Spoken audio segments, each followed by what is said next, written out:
Assalamualaikum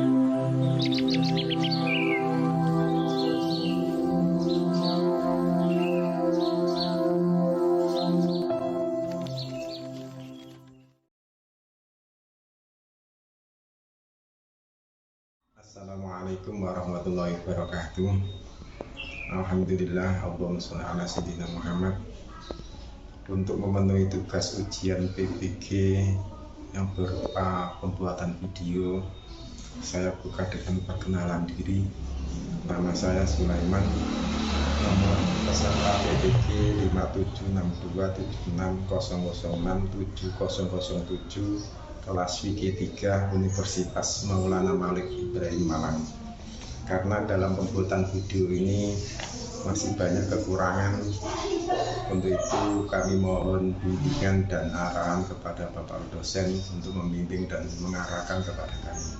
Atas bimbingan dan arahannya kami haturkan banyak terima kasih. Wassalamualaikum warahmatullahi wabarakatuh. Assalamualaikum warahmatullahi wabarakatuh.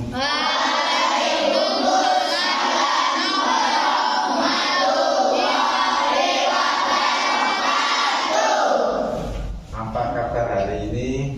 Alhamdulillah. Sehat semuanya? Sehat. Sudah sarapan semuanya? Alhamdulillah. Sebelum kita melaksanakan pembelajaran, mari kita berdoa dulu. Bismillahirrahmanirrahim.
Untuk hari ini, materi yang kita bahas pada hari ini adalah bab korban, ya.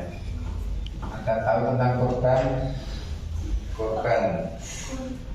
Ini nanti kita bahas tentang sejarah disyariatkannya korban, terus hukum korban, hewan yang disyariatkan untuk dibuat korban dan hewan yang tidak diperbolehkan untuk dibuat korban.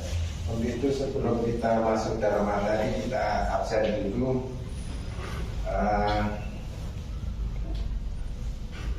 Adrian Alfianto, Ahmad Hiroshi Satrio, Alidia Jarrotus Sipa, Alvin Ardanta Putra, Gayinta Nala Sukmawati, Fatir Misbahuddin Al-Jailani, Denki Adrianto, Idris Sabit Alauddin, Kamila Regina Putri. Ya. Selanjutnya kita mulai masuk ke dalam materi pembelajaran pada hari ini. Mari kita buka bukunya, keluarkan semuanya.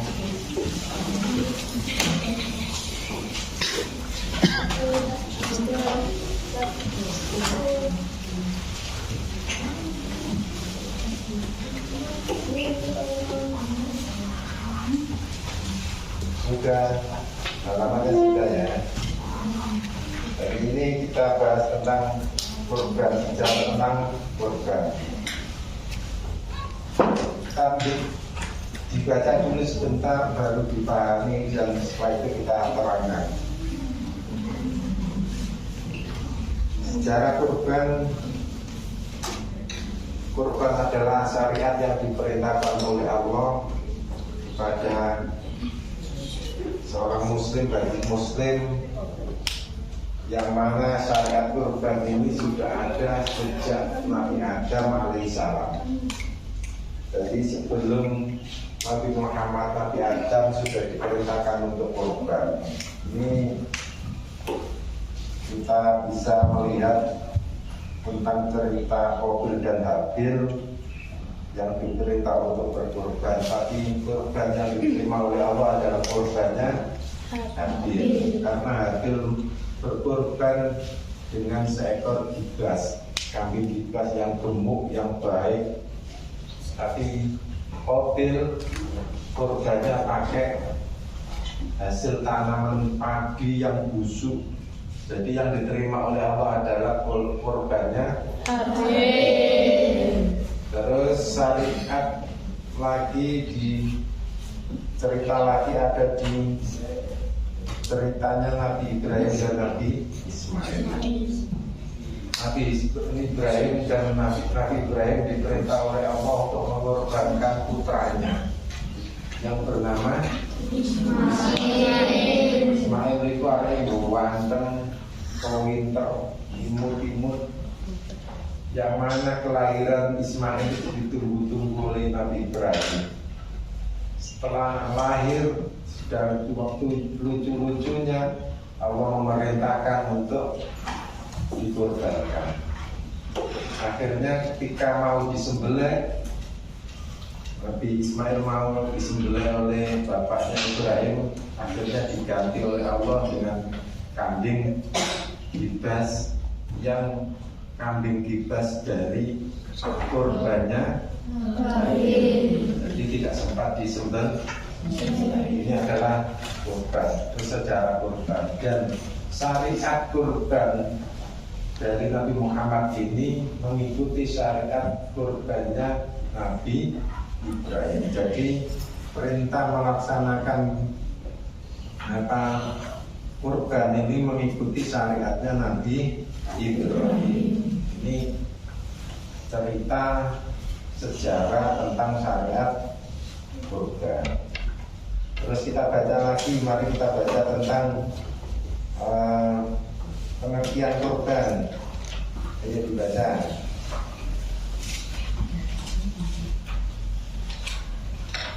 Kurban berasal dari kata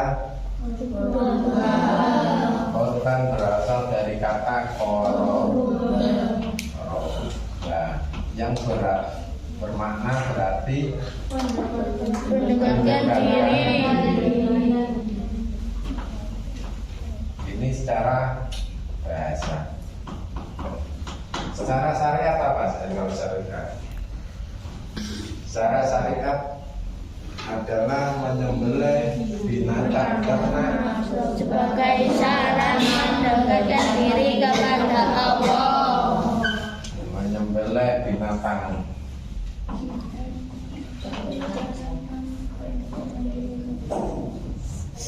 karena sebagai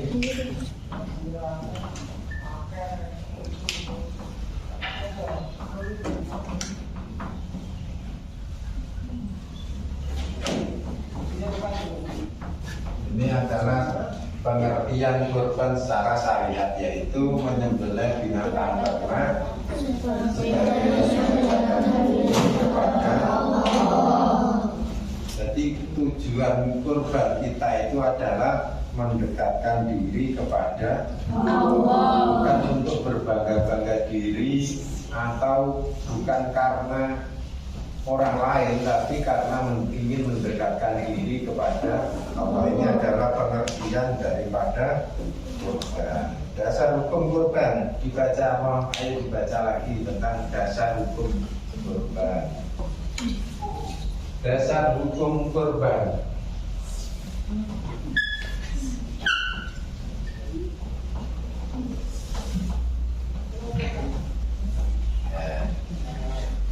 Sudah dipahami dasar hukum kurban? Hafal surat Al-Kautsar ya? Ya, kita baca bersama-sama surat Al-Kautsar.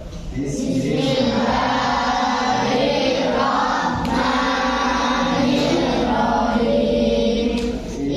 Inna Kautsar fasalli li rabbika wanhar inna syani'aka huwal abtar. Ini adalah salah satu dasar hukum untuk melaksanakan kurban di surat Al-Kautsar. Inna a'tainakal kautsar fasholli li rabbika wanhar inna syani'aka huwal abtar. Yang menjadi titik fokus dalam dasar hukum kurban adalah fasholli li rabbika wanhar. Coba dibaca artinya apa? Fasholli li rabbika wanhar.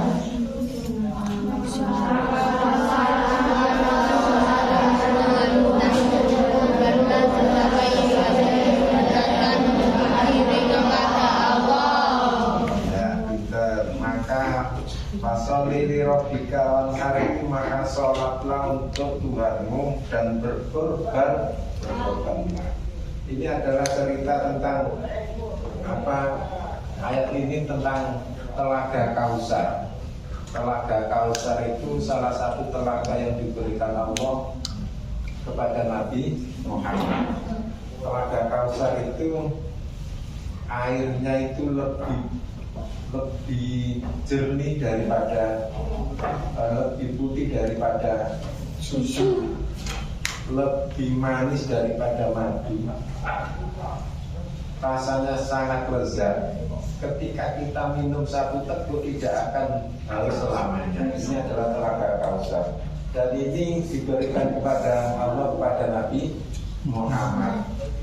Dan setelah diberikan Allah kepada Nabi Muhammad dan Nabi Muhammad akan memberikan kepada umatnya yang sholat dan berkorban. Ada yang membaca sholawat, ada yang suka membaca sholawat, ada yang sholat, ada yang berkorban, nanti akan mendapat telaga Kautsar ini. Air minum telaga Kautsar ini sekali teguk tidak akan haus selamanya. Ini telaga Kautsar yang diberikan Allah kepada Nabi Muhammad. Atau terus kita dalil dasar hukum lagi tentang kurban, yaitu hadis Nabi Hurairah radhiyallahu anhu anna Rasulullah sallallahu alaihi wasallam man kana lahu sa'atan wa lam yudah wa la yaqrabanna musallana. Barang siapa yang mempunyai kemampuan untuk berkorban tetapi tidak mau melaksanakan, maka janganlah ia dekat-dekat dengan sholat kami. Ini adalah dasar hukum tentang korban. Sekarang hukum dari korban. Hukum dari korban. Ayo dibaca lagi tentang hukum dari korban. Hukum korban adalah pertama sunnah muakkad. Sunnah muakkad itu apa? Sunnah yang dikuatkan atau dikokohkan. Atau sunnah perintah yang mendekati dengan wajib adalah sunnah muakkad. Jadi mendekati dengan wajib itu adalah sunnah muakkad. Hukum berkorban adalah sunnah muakkad. Nah, itu hewan yang dibuat untuk berkorban. Hewan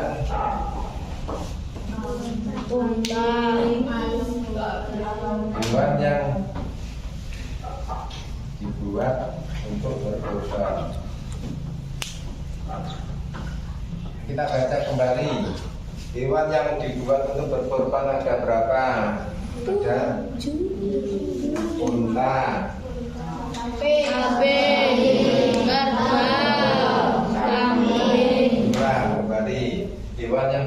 berkorban ada unta. Baca lagi.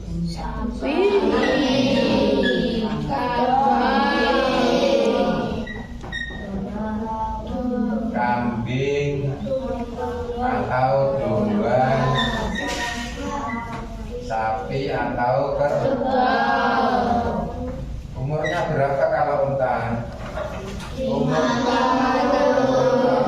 5 tahun. Kerbau umurnya berapa tahun? 2 tahun. Kalau kambing umurnya berapa tahun? 1 tahun. Ini adalah hewan-hewan yang dibuat untuk berkorban. Ada unta, sapi atau kerbau, kambing atau domba.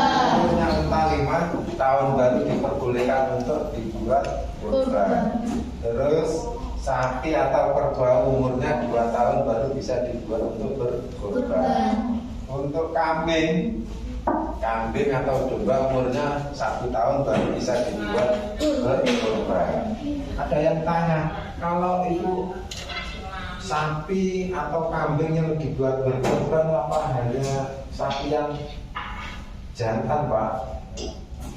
Jantan dan betina sama saja diperbolehkan untuk dibuat berkorban. Yang penting dagingnya banyak, gemuk, bukan sapi atau kambing yang kurus, tapi yang gemuk. Kita baca lagi tentang unta. Unta ini dibuat korban untuk berapa orang? 7. Korban untuk 7 orang. Untuk kerbau berapa orang? Berarti kerbau sapi 7 orang. Kambing dan domba 1 orang. Ini adalah hewan-hewan ternak yang diperbolehkan untuk dibuat korban. Jadi korban tidak diperbolehkan menggunakan mencok atau terus ayam, bebek, urat lele, itu tidak diperbolehkan karena sudah ditentukan oleh syariat tentang hewan ternak yang dibuat berkorban ini. Unta, sapi atau kerbau, kambing atau domba. Terus kita masuk lagi tentang waktu penyembelihan kurban. Waktu penyembelihan kurban, itu baca lagi. Waktu penyembelihan kurban adalah ketika terbitnya matahari tanggal 10 Dzulhijjah sampai tanggal 13 Dzulhijjah.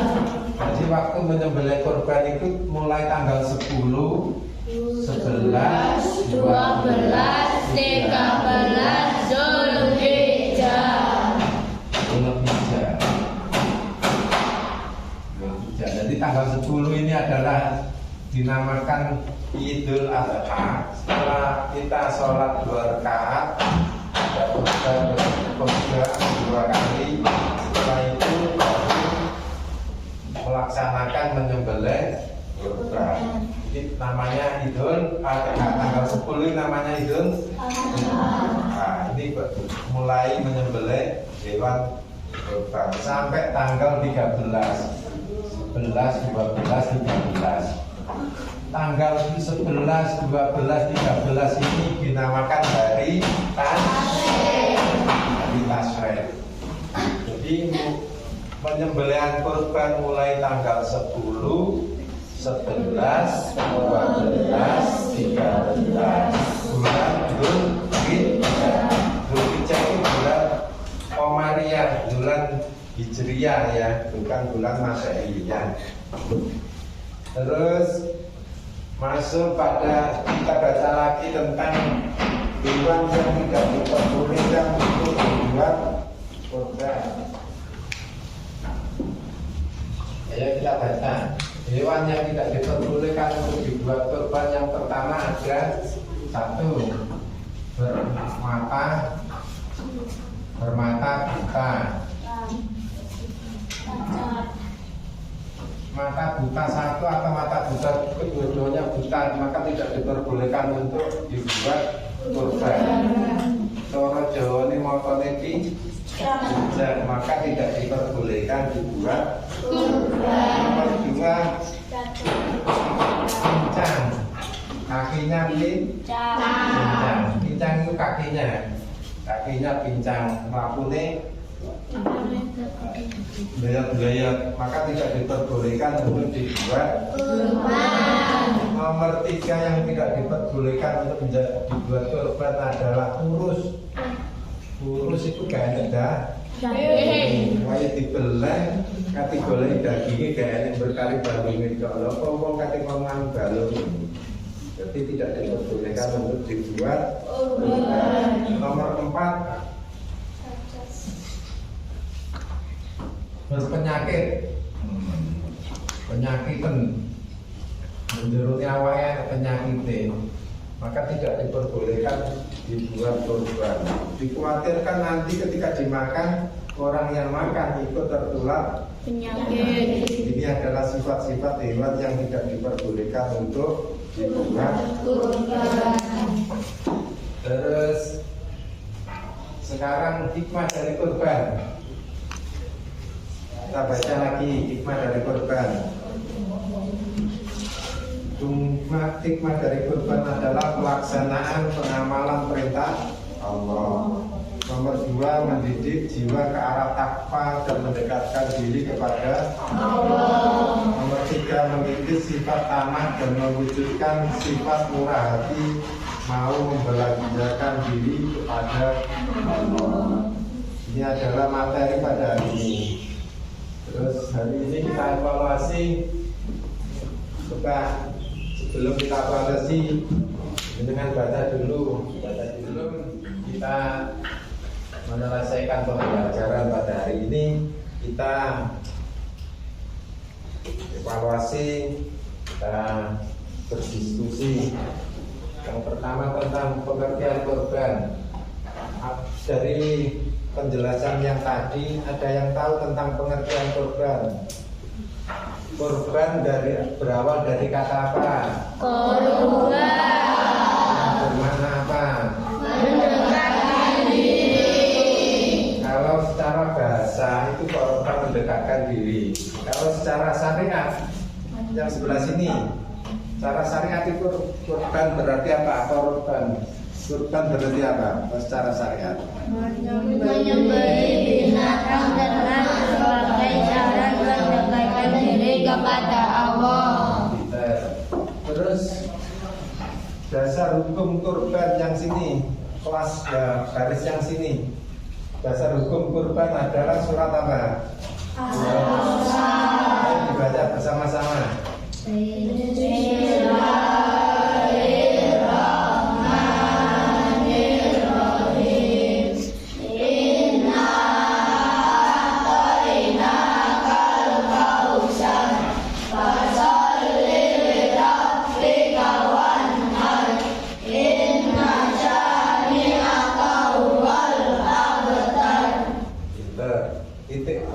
Titik ayat yang dibuat untuk dasar hukum kurban di ayat pasal artinya maka sholatlah untuk Tuhanmu dan berkurban. Dan sebelah sini, hukum dari kurban apa? Sunnah muakkad itu apa? Sunnah yang mendekati wajib adalah sunnah muakkad. Yang sebelah sini hewan yang dibuat untuk kurban ada berapa? Sebutkan. Unta,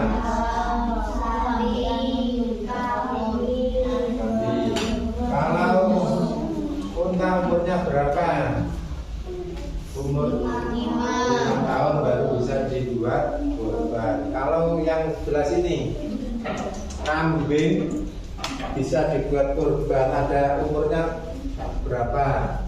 1 tahun. 1 tahun. Kalau sebelah sini, kalau sapi bisa dibuat kurban umurnya berapa tahun? 2 tahun. Terus sebelah sini hewan ternak yang tidak diperbolehkan untuk dibuat kurban?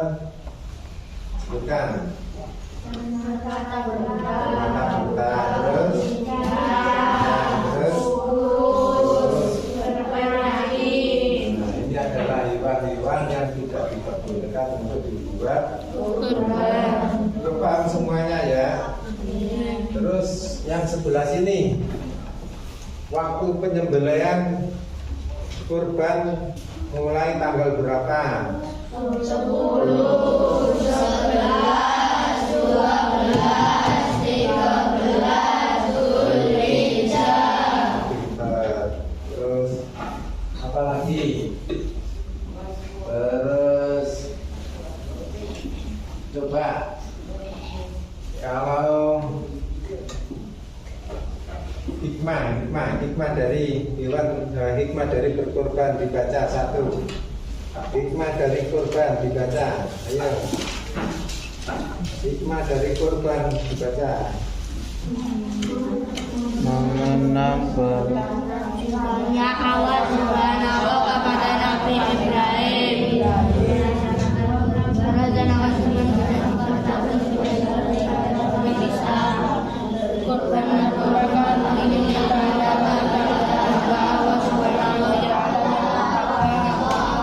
Pinter.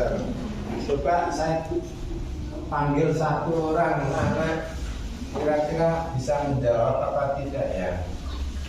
Kalau punya ayam jago disembelih pada tanggal 10 Zulhijjah, itu bisa dinamakan kurban apa tidak? Kalau saya mempunyai uang 1 juta, kita tahu 2,5 juta, harganya kambing kan 2,5 juta, tapi tidak saya belikan kambing, tapi saya belikan daging di pasar untuk disedekahkan. Ini termasuk berkorban apa tidak? Di situ pengertian korban adalah menyembelih Binatang ternak untuk sebagai mendekatkan diri kepada Allah. Nah, terima kasih untuk pembelajaran hari ini, kita sudah selesai.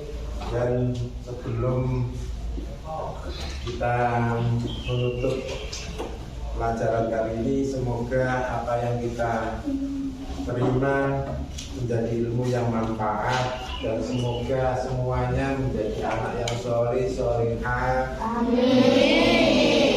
anak yang berguna bagi nusa, bangsa, dan agama, terutama bisa berbakti kepada orang Tua.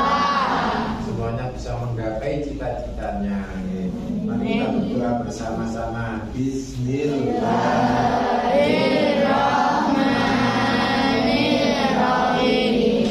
Rabbi wa'afana bibarakatin wa'afina husna bihurmatihim wa'afina bitoriqatihim wa'afina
semangat, tetap belajar. Semoga nanti kelak bisa menggapai cita-cita kita.